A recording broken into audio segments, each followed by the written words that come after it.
Diyan lang ang lapit, kuya, ha? Sige, ito kuya, sa'yo. Sige. Kagawad. Bagas. Sardinas. Ay, panibagong umaga, panibagong araw. Ayan, panibagong pag-asa sa mga taong umaasang babalikan sila ng kanilang mga jowa. Ayan, pero wag na po kayong umasa dahil walang nagbumabalik na jowa. Ayan, once na iniwan po kayo ng jowa nyo, talagang iniwan kayo, wag na kayong umasang babalikan pa kayo. Ayan, so syempre ngayong umaga, pupunta tayo sa Gentry, Cavite dahil nga may pa-feeding program ang ating kaibigan, kasama din sa Team Daddy Frankie, siya ring charity vlogger na si Sam Moto Vlog.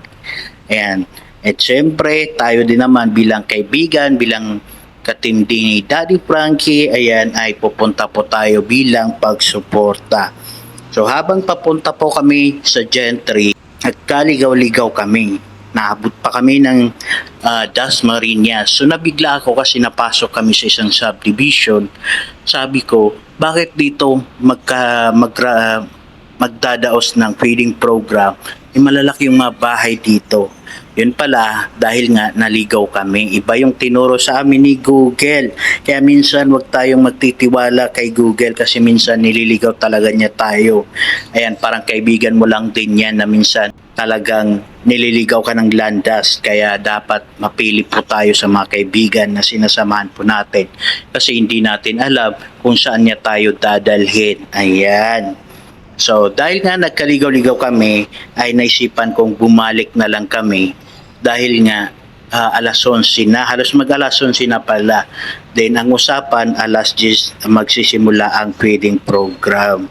Ayun, so habang kami pabalik naman kasi napagod na talaga kami at naubusan din ng gasolina yung pensan ko. Then naisip namin na bumalik na nga lang, buti na lang nadaanan po namin yung sasakyan ni Daddy Frankie.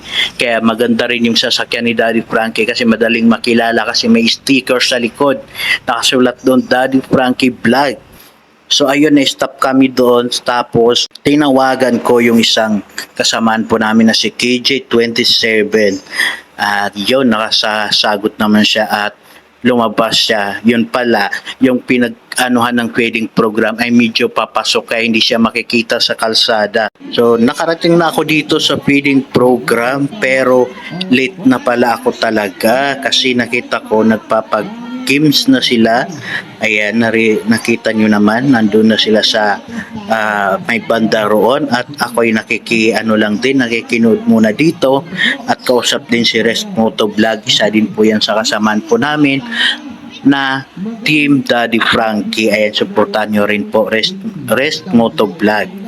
Ayan, so yan, nakita nyo naman na nagsasandok na sila. Ayan, kasama din si Kuya Yani Vlog, isa din po yung vlogger na ngayon ko lang din na-meet. Ayan, kakilala din to ni Sam Moto Vlog TV. Ayan, so ayan yung nakikita nyo. Ayan, si Mons, tumutulong din, taga Sandaw. Dito.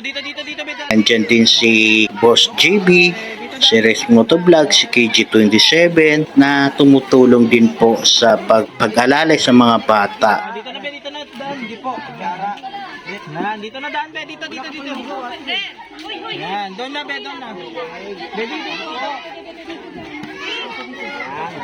Talaga naman nakakatuwa na yung team po namin ay nagsusuportahan po.